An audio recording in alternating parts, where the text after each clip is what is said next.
So now we're going to cover some additional geometries in this video. We left off at AB4 in the prior video. Now we're going to look at AB5, in which there are 5 terminal atoms bonded to that central atom. Still, no lone pairs.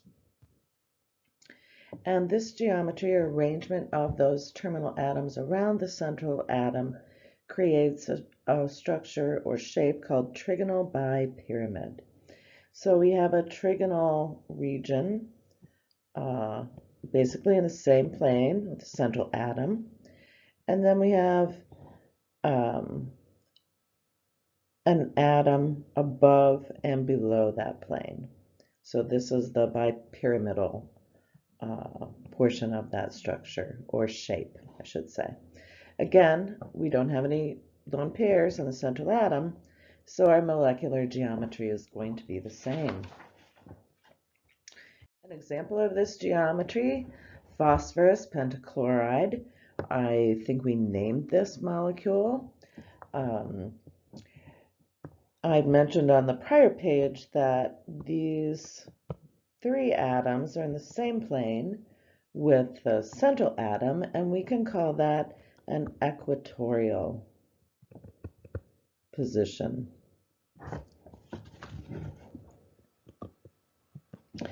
And these then are considered to be in axial positions, okay, the ones that are above and below that plane.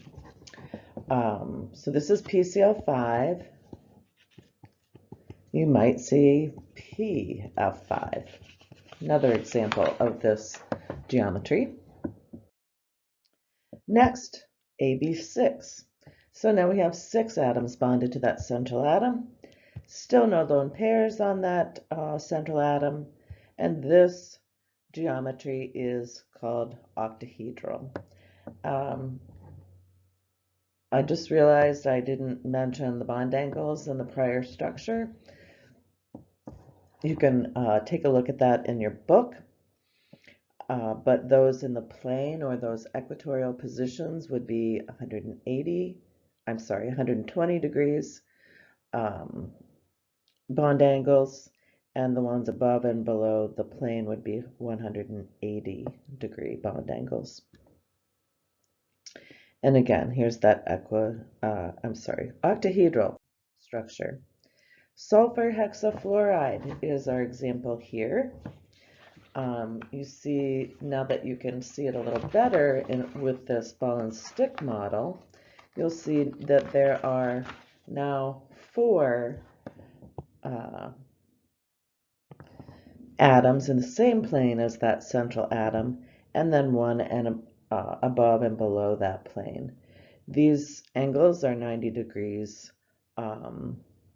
between the axial position and this equatorial position, and in between the equatorial atoms as well.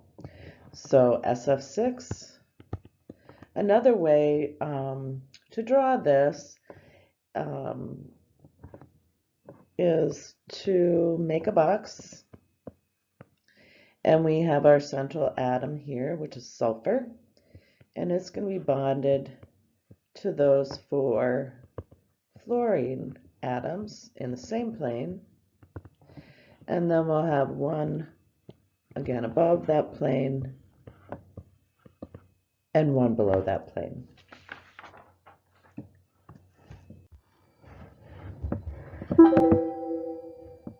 Okay, I think we're back on here. I had to pause that.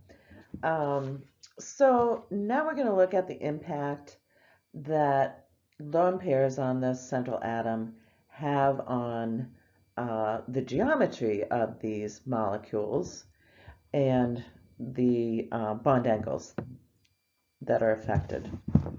So the first molecule depicted is our methane, CH4, and we already know that those bond angles are 109.5 degrees.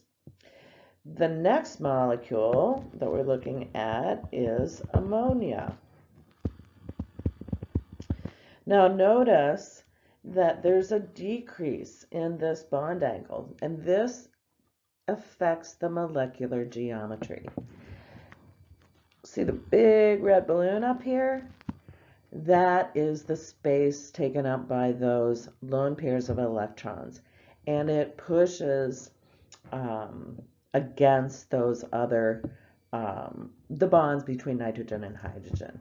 So it is decreasing that bond angle. And we'll take a look at and name what these geometries are momentarily. Here we're looking at the water molecule, which we know has two lone pairs on the central atom, and how that further affects that bond angle, 104.5. I should also mention something else about the way these structures are depicted in the lower part of this panel. This dashed line tells me that that hydrogen atom is behind the plane of the board that we're looking at, and the wedge tells me that this hydrogen is sticking out of the plane of the board or toward us. The only thing atoms that are in the same plane are these two hydrogens with that carbon. All right. So anyway, lone pairs and the electron pair repulsion that affects that geometry and those bond angles. All right, so let's take a closer look at the geometries that we see with molecules that do have lone pairs on the central atom. So we're going to compare AB3 to AB2E. So now we have two atoms bond to the central atom and one lone pair. This geometry with respect to electrons is trigonoplanar. However, because of that repulsion from that lone pair, our molecular geometry, is bent. Okay. And so this is, I believe, SO2. We may have drawn that when we were working on Lewis structures in chapter 9, like this. It looks linear. Whoops. Oh, sorry, I hit the forward button. It isn't linear. It is a bent molecule. Sorry, I couldn't go back there, but we'll talk again about that. So now we're going to compare AB4 with AB3E. So now we have three atoms bonded to the central atom and one lone pair. This is with respect to electron geometry, still tetrahedral, but our molecular geometry is trigonal pyramid. And we saw this in that ammonia molecule. So ammonia is an example. Other examples, PH3, PCl3, any number of molecules that assume this trigonal pyramidal molecular geometry.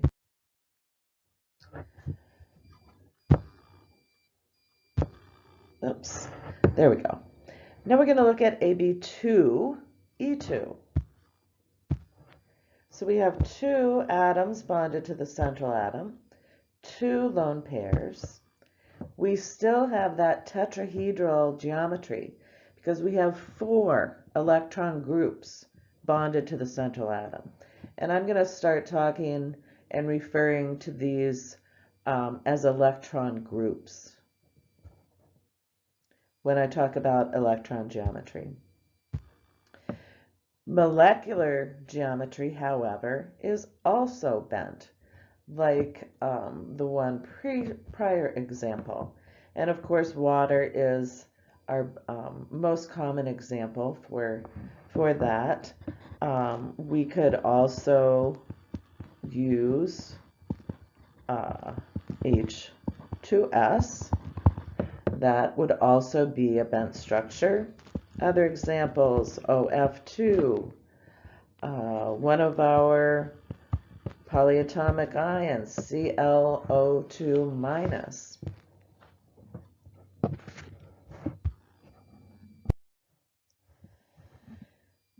So now, whoops, excuse me, here we go. So now we're going to compare AB5 to AB4E. So we now still have 5 electron groups, but only 4 of those are atoms bonded to the central atom. We have one lone pair of electrons. Whoops, excuse me.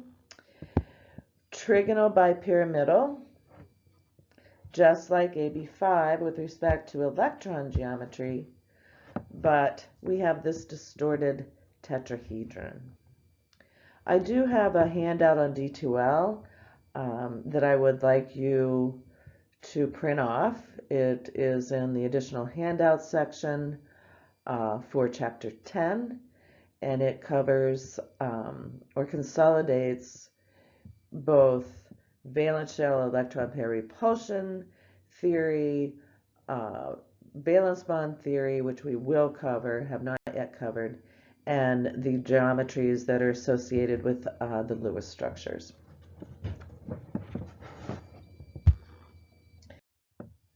So how do we predict molecular geometry?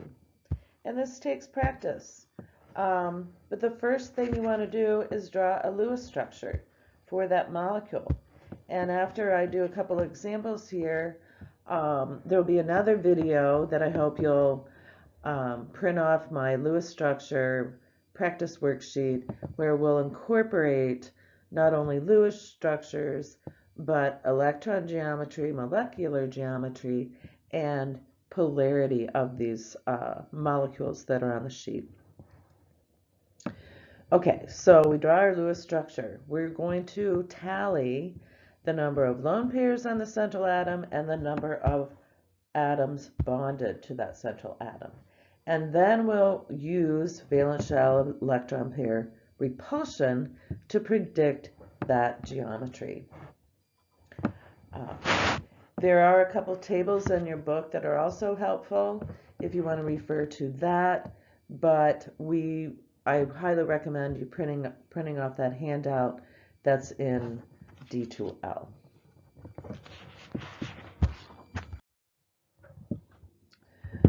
So before we work some of those that work on that worksheet, I want to talk about polarity first.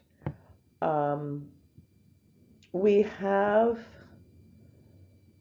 defined and talked about polar bonds and polar molecules, but we haven't talked about how we predict polarity without the use of electronegativity values. Okay? So in order for a molecule to be polar, 2 criteria have to be met. And I am going to first just on this, well, I guess maybe I'll do both on this slide. Here we're looking at the HF molecule. We know, just based on periodic trends from chapter 8, that the fluorine atom or element is the most electronegative element on the periodic table. Okay, so it is far more electronegative than hydrogen. And in order for a molecule to be polar, as I said, whoops, where's my pen? It went away. Where's my pen? Okay.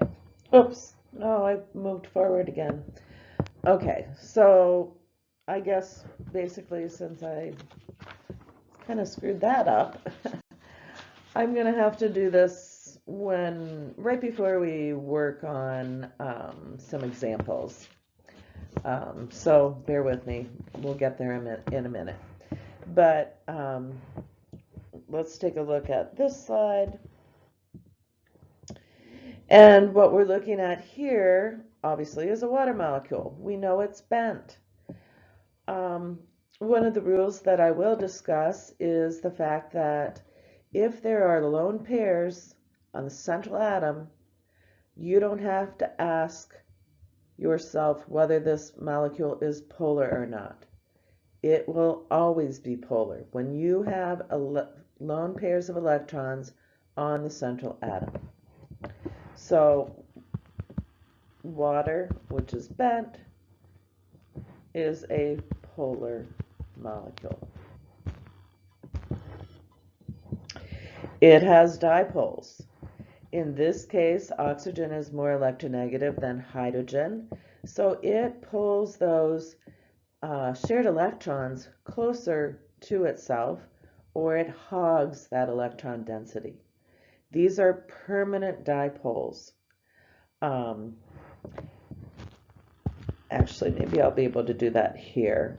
So the two criteria that I was going to write on that prior slide are, number one, you must have polar bonds in a molecule in order for it to be polar. And number two, the molecule must be asymmetrical or asymmetric, and I screwed that up. Okay? So if we look at the direction of these dipole moments, or these arrows here, they aren't canceling one another out. So this is asymmetric, and we have polar bonds. So that's a polar molecule. And the lone pairs also contribute to that. So we have that dipole moment and a polar molecule. Now let's look at carbon dioxide. And once again, we have polar bonds.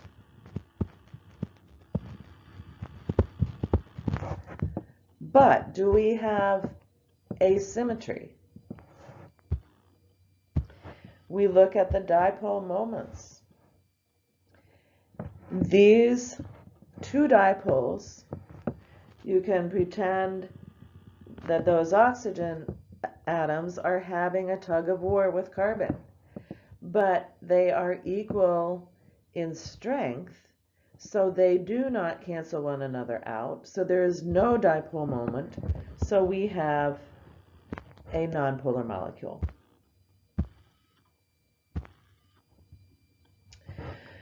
Here's that SO2 molecule we saw a moment ago. Similarly, oxygen is more electronegative, so we do have polar bonds, and those dipole moments do not cancel one another out, so we have an overall dipole moment and a polar molecule. And the last one structure we're looking at is methane, our friend, CH4. We have dipoles, or we have polar bonds, I should say.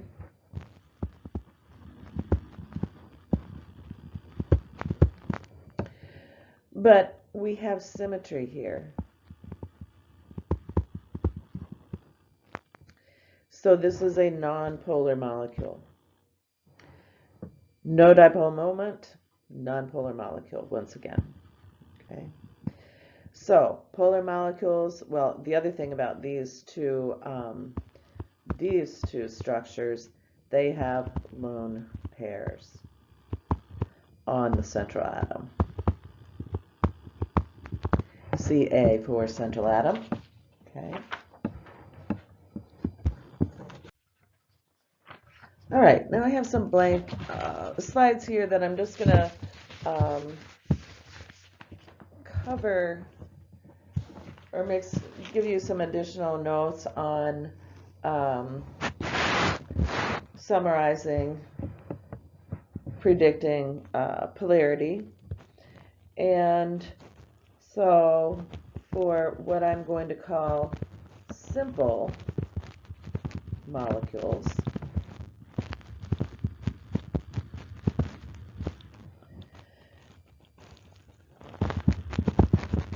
with only one central atom,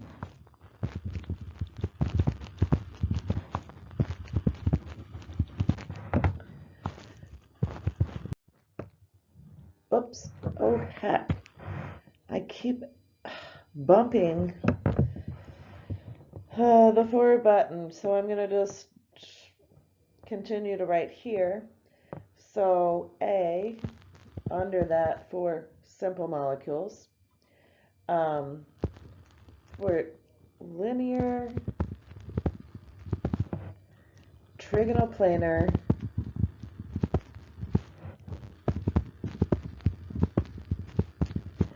and tetrahedral geometries,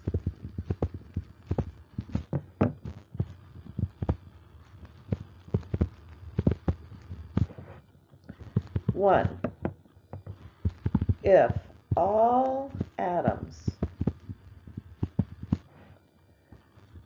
bonded to the central atom, and I'm going to abbreviate that Ca, are alike,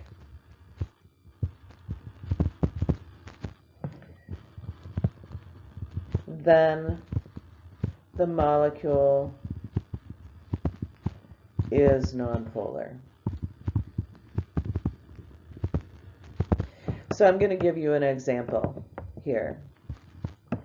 We've looked at methane just a moment ago. The only atoms bonded to the central atom are hydrogen atoms. They're all the same. We know the bonds are polar, but there is symmetry in this structure. So this is nonpolar. However, if I should change one of those hydrogens to, say, a fluorine atom, now all the atoms bonded to the central atom are not alike. And fluorine is far more electronegative than carbon, so we have a dipole moment, and this is a polar molecule. Okay. Let's see, 2.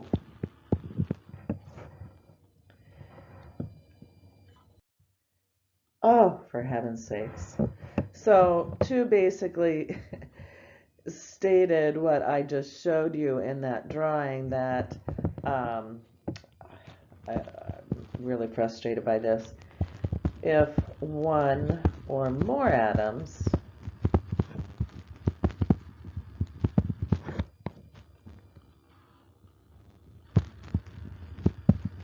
bonded to the central atom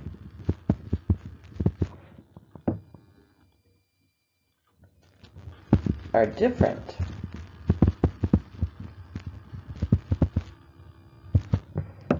the molecule is polar.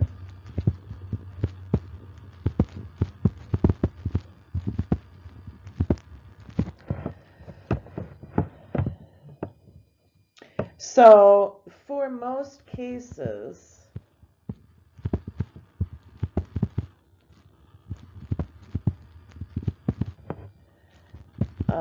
the above is also true for octahedron or octahedral, whoops, and trigonal bipyramidal or trigonal, bipyramidal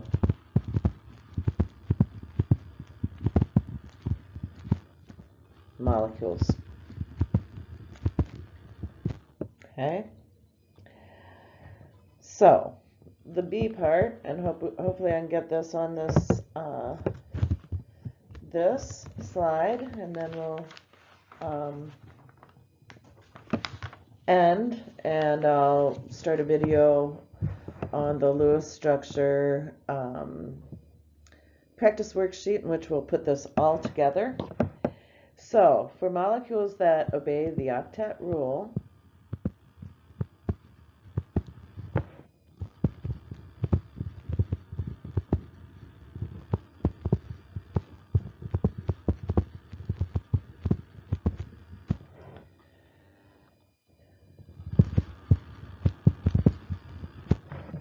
with one or more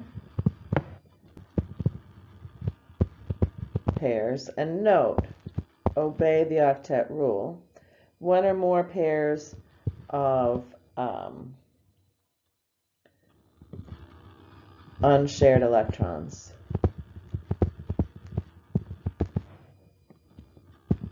on the central atom are always polar.